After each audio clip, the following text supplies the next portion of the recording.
The free agent crop of quarterbacks is headlined by Kirk Cousins, Baker Mayfield, and Pro Bowler Gardner Minshew.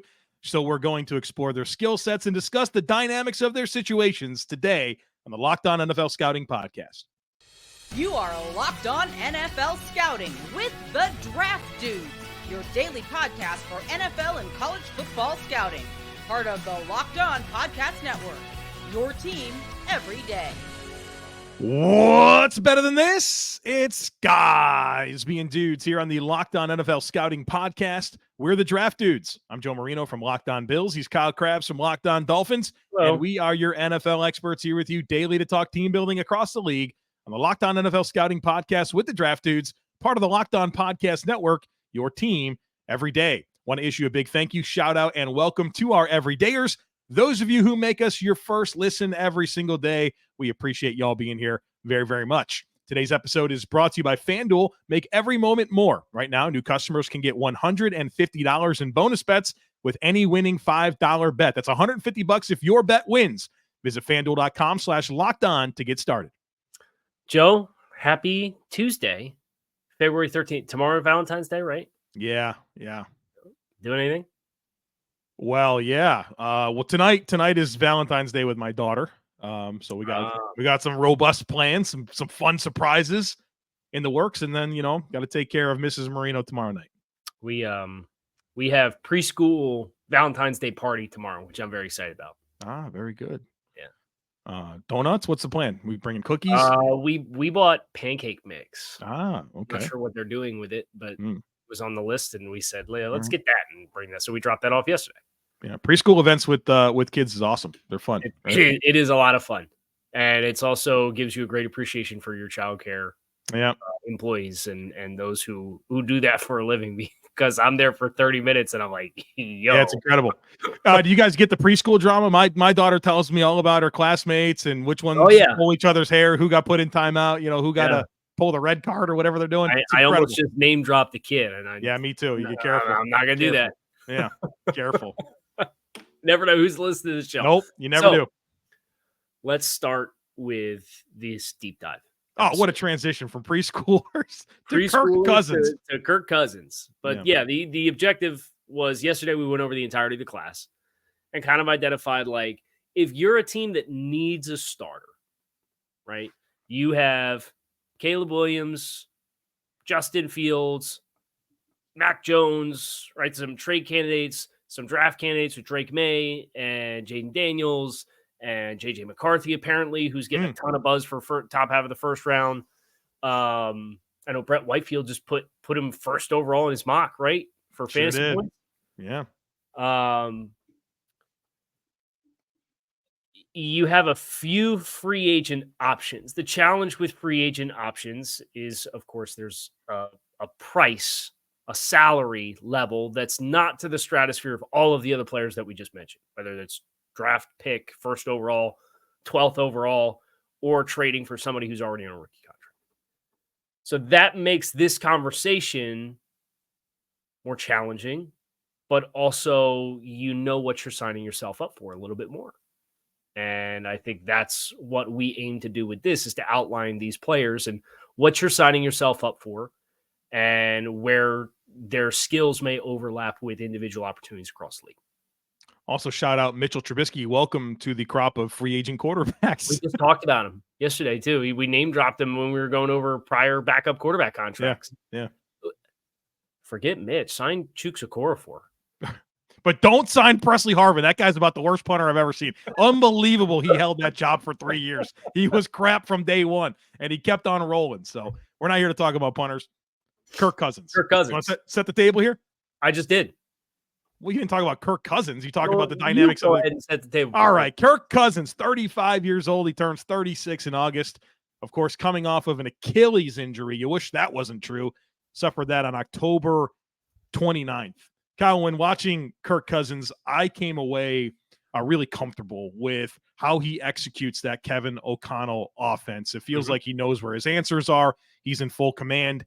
And what's kind of disappointing about the whole thing is that you never really saw him fully able to settle in with Jordan Addison, with Justin Jefferson, with TJ Hawkinson, right? That's a really nice group of playmakers. They've got some O-line talent. You got to figure out the run game there in Minnesota. It's been bad for 2 years in a row. But to me, it's such an easy thing to look at what he's done, the trajectory of the offense, and feel like, man, you'd love to run it back. But the challenge with Kirk Cousins and whatever team he's the starting quarterback for next year is not only that he's coming off of an Achilles injury, which is no small deal, maybe for a stylistic quarterback like Kirk Cousins, you can feel pretty good about it. And you can overall feel pretty good about how a guy like that is going to age in the NFL. But it's a choice. To me, it's, you're rolling with a 36-year-old quarterback. And so whether that's Minnesota or another team, it either accelerates your expectations, right? Well, I have some different destinations that are going to make sense to me with Kirk Cousins that I'm going to bring up. But for each of them, you're signing up for a 36-year-old quarterback, right? And that changes your life cycle, and you get a little bit nervous about maybe doing that too early in a regime. Yeah.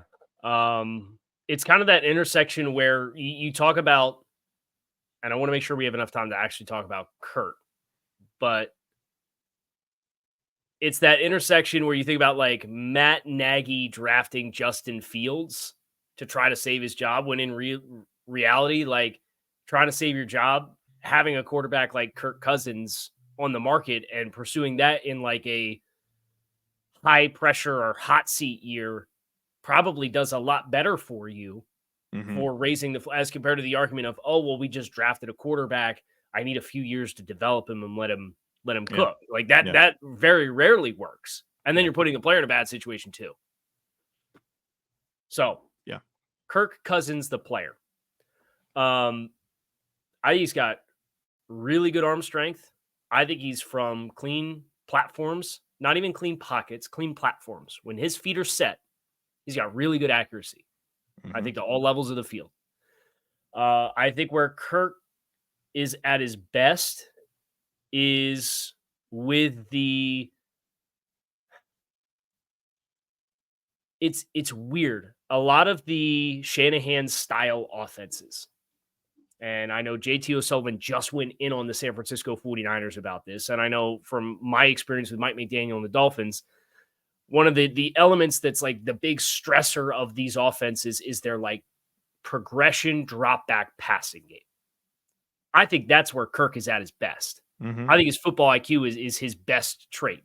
Now, when you properly leverage route combinations with coverage, or you perfectly cover, what's the ceiling for Kirk outside of that, even before an Achilles as a pocket passer? It's not great. So I think that's the inherent limitation, where if you're looking for kind of where he can come up short, if you can properly cap his routes, or if you compress the pocket around him and force him to get deep into his progressions, I think that's where you have the limitations of Kirk as a player.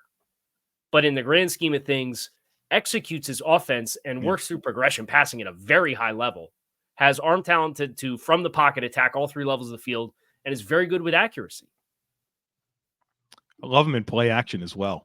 That was one of my big takeaways, is that he executes that play action game extremely well. And that's not going to be true for the next quarterback we're going to talk about. And I think that impacts kind of where I think he should go in terms of the right spot. I told you in the pre-show that I had a destination that I thought was at least interesting to talk about. Yep. I'll tell you what it is. It's New England. Not only has Robert Kraft come out and said that he's frustrated about not winning playoff games, right, in a while. Alex Van Pelt is the offensive coordinator. Yeah. Kevin Stefanski, right? They have a pretty long resume together. Oh, Kevin Stefanski, Vikings, right? Like, are we connecting the dots here, people? I think that's a reasonable destination in terms of maybe the appetite with a coordinator where you feel like there could be some synergy that makes sense. And New England's got a good mix of some veterans and some younger players, but I if he's not back in Minnesota, which I think is where I think he should be, New England's definitely a team that piques my interest as a possible landing spot. So Minnesota picking 12, right? New England picking 3. Yep. And we've kind of heard some buzz about New England not drafting third quarterback at 3. And been able to hit on a wide receiver evaluation in forever. Well, you got a layup. Yep. So layup. Yep. And they are they're top 3 in the league in salary cap space as of right now. They have 58 players under contract. Yeah. So that there's no, we got to fill out the rest of our 51 and that's going to go down. That's where they're at. Yep. Now they got some contract to figure out with Nwenu and Duggar, and they got some guys to bring back. I know we went over that when we did their debrief for the season, but I agree with you. If New England wants to try to be competitive sooner rather than later, I think they have a pathway to do that, and they're going to need the firepower in this division with what obviously Buffalo and Miami are short on salary cap space, but they both won 11 games this year. New York's getting Aaron Rodgers back, and there's some reinvestment in the offense that you're expecting there. They're probably going to be really aggressive. I think New England's a great call out, and the fit with Van Pelt's awesome.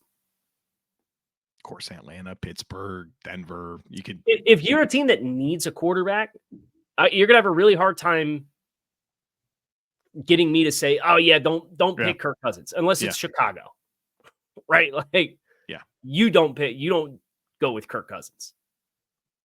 I totally agree with that, and of course Washington for a number of reasons, but.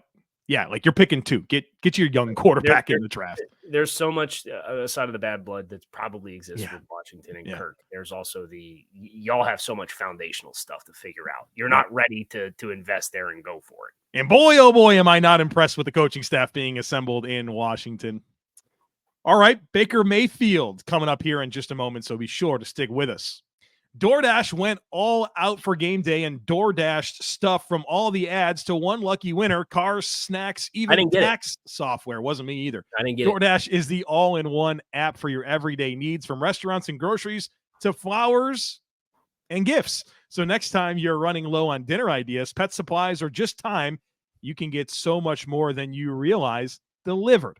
Didn't have the chance to hit the grocery store this past weekend after all the big game commotion, or maybe your bar cart has been mysteriously cleared out. Stock back up for the week ahead with delivery from DoorDash. Football season might be over, but we're in the thick of basketball games, the school year, and of course, winter. I can think of a million reasons daily to order with DoorDash, so hop on the app and make your day a little easier. I have one final Kirk Cousins footnote for you, or question for you. You just watched him. How many games did you check out, by the way? 3. 3? I watched 3 as well. I've watched other Minnesota in extension through some of the free agent scouting that I'm doing for Dolphins, but I did 3 games explicitly for Kirk. Kirk Cousins is a top blank quarterback in the NFL. Oh, man. It's 8, right? It's an upper quartile. Close. Yeah, he's close to that, I'm sure. I haven't done this inventory in my head of stacking them up, but I'm sure it's 8 to 12. Sure. Yeah, somewhere in there. Such a high floor. And if you get a good cast around him, the ceiling's high too. Yeah, I agree. I think you can win with him. I think you can do it. I like him better than Jared Goff. And I think Goff had an awesome season. That's fun. That's fun to consider that. So maybe content for another day. Let's get into Baker Mayfield. Let's get into Baker Mayfield. Baker Mayfield, I'll set the table here for you, Joe. Baker Mayfield is the 2018 number 1 overall pick at quarterback, who was for the Cleveland Browns out of Oklahoma. He will turn 29 years old on April 14th, so one day before my birthday. So shout out Baker, a couple April babies, couple Aries. Coming off a career season in Tampa Bay, in which he set career highs in passing yards and passing touchdowns, 4,044 passing yards, 28 passing touchdowns, helped lead the Tampa Bay Buccaneers to a playoff win over the Philadelphia Eagles in the wild card round in the NFC. And they played a highly competitive game in the divisional round as well. So there was a lot of enthusiasm for Baker after the wheels fell off the bus. He kind of became, when Stefanski was there year 1, they had the success. Year 2, he kind of became the scapegoat for A lot of the shortcomings, some injuries on offense. Things didn't go well that year. Then he gets jettisoned to Carolina, which was a dumpster fire. We knew was a dumpster fire. He ends up going to LA in season with Stafford's injury. He wins a game with like 3 days notice. And then I think he ended up starting 4 games for the rest of the season for the Rams. And then he comes to Tampa on a 1-year, $4 million contract and puts together this season that he's gone through. He's never had the same offensive coordinator year over year. And his career and opportunities, to me, has really been nothing but unstable. Mm-hmm. Yet, as you outlined, in 2020, he led Cleveland to an 11-5 record, a playoff win, and took Mahomes, to the brink in the playoffs and divisional round. And then, of course, last year, Tampa Bay, a division champion, and a playoff win in 2023. And I think that's important for us with a horrible running game. With no running game. Exactly. So if you are thinking to yourself as a team considering Baker Mayfield, well, sample size, I think he's had more than one good season. I think it's pretty clear. And we were all impressed after the rookie season too, right? Right. He came in there and really juiced up that Browns team. It was fun to watch them down the stretch. We talk so much about environment and what needs to be around a quarterback for them to have a chance to be successful. And when has that opportunity existed for Baker Mayfield? Yet he still had some really good seasons. Mm-hmm.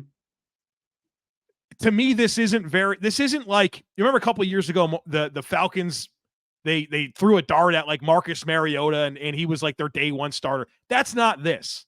Yeah. This to me is a starting quarterback that you can do a whole lot worse than. There's a legitimacy with what Baker has been able to put together. Yes. That far exceeds Marcus Mariota. And the momentum is here now. Yeah. I think the bummer is, he had all the success with Canales. And I think there's some ideology stuff there that has to continue to be there for Baker to be the best version of himself. Because when I think about Baker, I think he's got a stronger arm than Kirk. Yeah, I agree. I think he's more quick-footed within the pocket than Kirk. He has some more escapability within the pocket than Kirk. His escapability was awesome last year. Awesome. Yep. Now, when he gets off his spot and he has to throw on the move, I think that's when the accuracy wanes a little bit. I think he does have a little bit more of a longer delivery. So I think there's times when you're running deep hooks or outs, and those routes maybe aren't the most anticipatory throws for him. He makes up for it with his arm strength, but I think that's where he gets in trouble sometimes is it's a little bit longer of a delivery, and I don't think he's the most anticipatory guy. So I think when you take that into account and you consider, well, Tampa Bay, they had a big commitment to the run game, even though they couldn't run the ball because Canales wants to reduce the time under tension for his offensive linemen. We get these one-on-one opportunities on the outside with big-time dudes in Godwin and Mike Evans, and then there's a vertical passing game element of it where the anticipatory elements of that is not as important.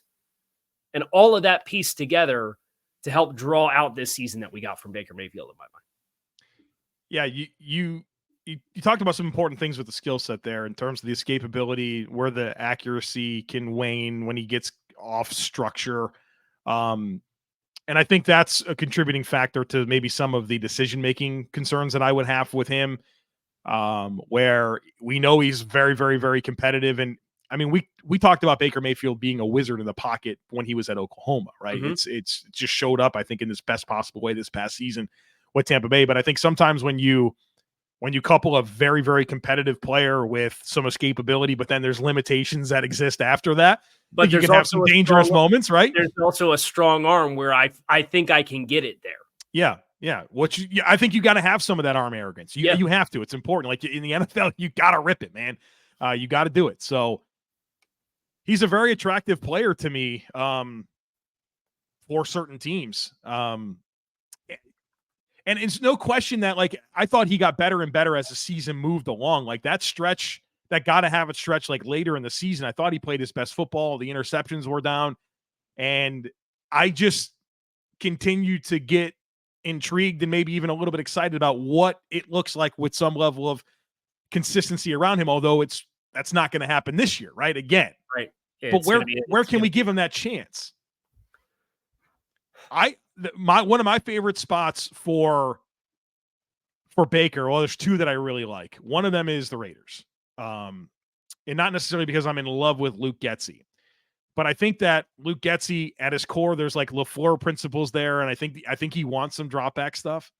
And I think that's where Baker, like, get the ball out. I think that's where he can thrive. I think you want some vertical dynamics, but I don't know that I want him to be like a pure, like, quick, like, progression style, read it. I think he does well in the drop back game. I do. Mm-hmm. And I think you can overcomplicate things for Baker when you don't have to.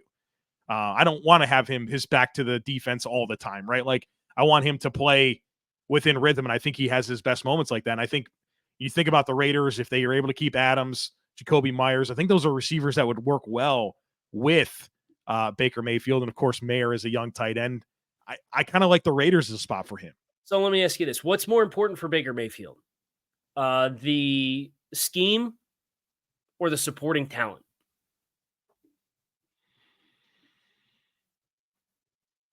Oh, man.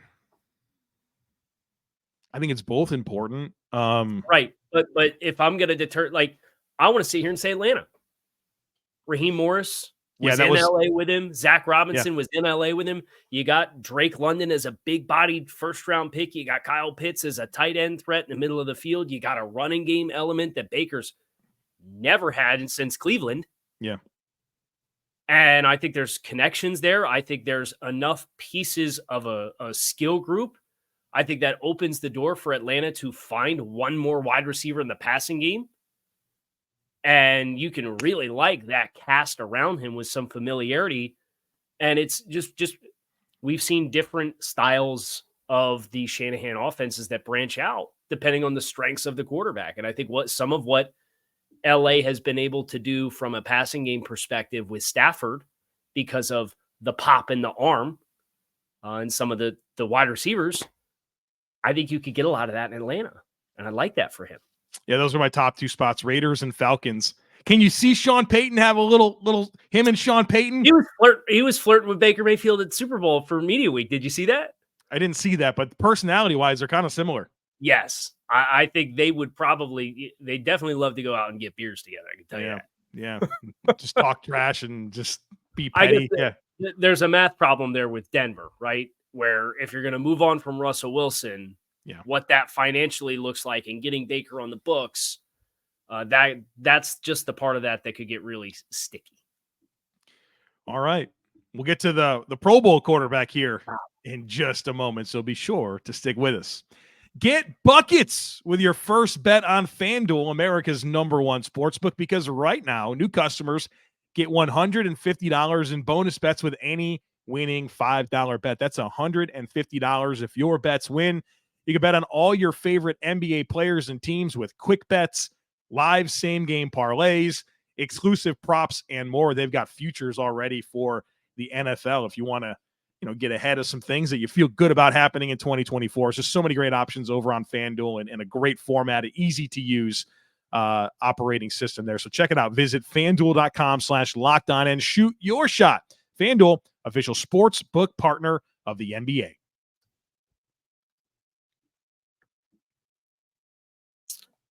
Gardner Minshew.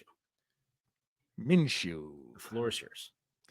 28 years old, just turned 28 in January. So this is his true age 28 season coming up. Obviously, we're talking about the year that he had with the Indianapolis Colts, filling in for Anthony Richardson, who's obviously the future of their quarterback situation, and Gardner Minshew, an expiring contract. And so one thing that I wanted to call out before we really get into the skill set is, he played a lot this year, but he's played a lot in 3 of the last 5 seasons, right? As a rookie in 2019 with the Jaguars and in 2020 with the Jaguars. And he was quiet for a few seasons and he played a ton with the Colts. So it's 3 of 5 seasons where we've seen a lot of Gardner Minshew playing football and starting games.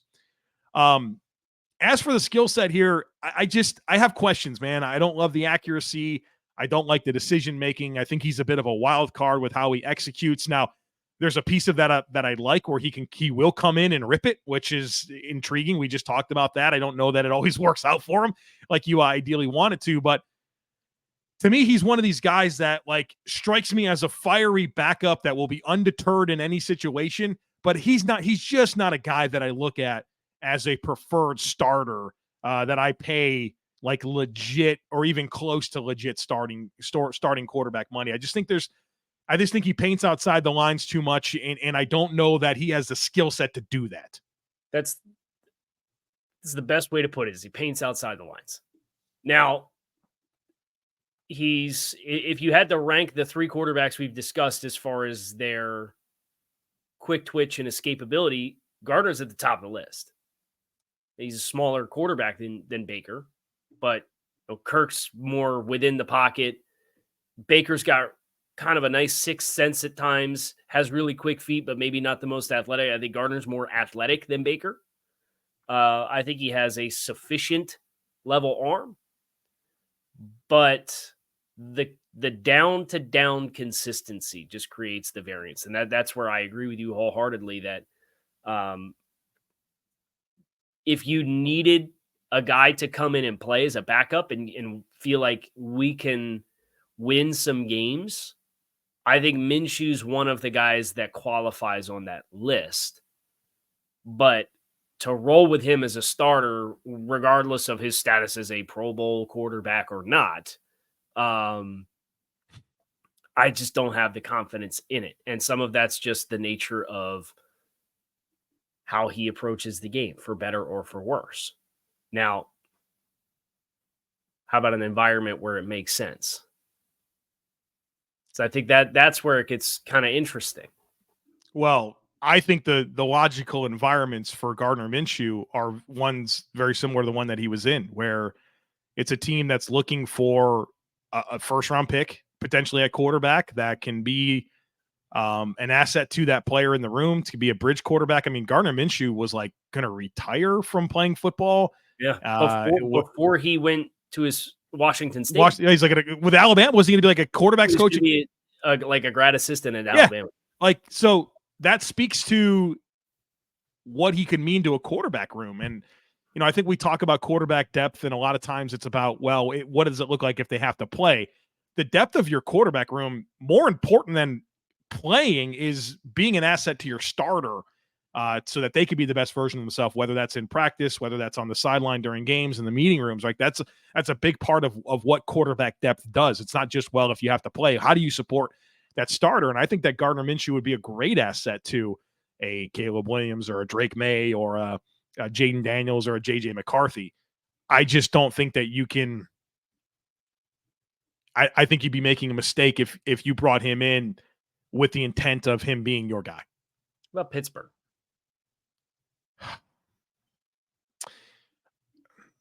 I kind of like the Raiders too. And the reason I like the Raiders is you already mentioned Luke Getsy. Mm-hmm. Just kind of throw out the scheme anyway, right? The scheme in Chicago from a passing game perspective wasn't great, and too much of it became Fields having to create. Well, yeah, that's an environment where I think your quarterback leans into what he does best to kind of help you out. His offensive coordinators to this point, 19 with Jacksonville, John DeFilippo, 20 in Jacksonville, Jay Gruden, and then, of course, Shane Steichen. Mm-hmm. I'm not sure there's a whole lot to glean from that, right? Like, it's structurally some very different types of coordinators there. I think it's the point being is that I don't know that we look at Gardner Minshew and say, scheme, you got to find the right system for him, because he's just going to play. I kind of want to lean into places that have been bad scheme because it's less about that. And it's more about, hey, you're just creative. You have an escapability about you. Yeah. Maybe there's a couple guys that you can, but if you're a timing based offense, it's a no-go zone. Don't Yikes. Yeah, can't do it. Well, so, okay. Pittsburgh has Arthur Smith. I just feel like if you add Gardner Minshew to Kenny Pickett, I don't know that you solve anything. To me, you just compound your problems, which is another guy. That's me. you didn't solve anything, but you also are giving your first round investment a little more time. It's like the frog in the pot theory. Have you heard this? I'm about to. Let's go. Frogs and pots. Here we go. Siri, I'm not talking to you. Go away. I didn't want to interrupt. Right. If you put a frog in boiling water, he hops right out. Does he? I've never done this. But if you put a frog you're doing in your spare time. Room temperature water, and then you slowly turn on the burner and you gradually turn it up, the frog will stay in because it's not. Who's doing this? Who's putting frogs in? I don't know who's actually doing it, but it's a thing that if you gradually turn up the heat on the frog in the water, it will stay in, and then it will get boiled alive, right? I know that you're trying to do an analogy. My dad brought home a lobster one time and put it in boiling water. I am still scarred from that. Now we're talking about just dropping frogs in boiling water. And then you cut his tail off and peel that lobster screamed. I was 6 years old on Grand Island in New York, brother. My dad tossed it in there. I'm like, what is going on in the kitchen? You know? Did you have the pot, the lid ready to go, throw on top? Or? I couldn't believe what I witnessed. A massacre in my kitchen. I've never been the same. So the analogy is you have a frog in Kenny Pickett, okay? And you're trying to determine, is the frog going to be cooked and you're going to eat it for dinner or not? And in this analogy, eating it for dinner is a good thing. If you just pull the rug under Kenny now, it's done. Like there's no opportunity to slowly turn the heat up and see how he responds. He was healthy, and they picked Mason Rudolph over him. He's either your guy or he's not. To me, they've already told us he's not their guy. Like, is there a path back? Then you cut Gardner Minshew would be this is our get by quarterback. No, Gardner Minshew is our increase in pressure because we got a quarterback on a rookie deal. We don't want to heavily invest in a vet. Excuse me, a vet. It's the C4 coming out, or maybe it's the frog. I don't know. I think there's a merit to third-year quarterback, bad offensive play calling. Let's see it for year 3 before we have to do we have enough information to actually make a decision? That's fair. That's fair, right? Well, what great opportunity has Kenny Pickett had to showcase himself? Meanwhile, Pittsburgh just got to the playoffs absent of good quarterback play. They just did it. Right. But the appeal of Kenny Pickett continues to dwindle now because you're getting to the end of the rookie contract. But I would still want to know for sure before I pulled the rug out or threw him in the boiling pot. Let us know. Fill up these YouTube comments and tell us where you think the best destinations are for Baker Mayfield, Gardner Minshew, and Kirk Cousins. Would love to hear from you guys as well. That's going to do it for us here today on Locked On NFL Scouting. I'm Kyle Crabbs. He's Joe Marino. If anybody's eating lobster tonight, send us a video. Joe would love to relive his childhood traumas, I'm sure. And we'll be back again tomorrow. You can find us on YouTube or wherever you listen to your favorite podcast. Make it a great rest of your day. We'll see you all again soon.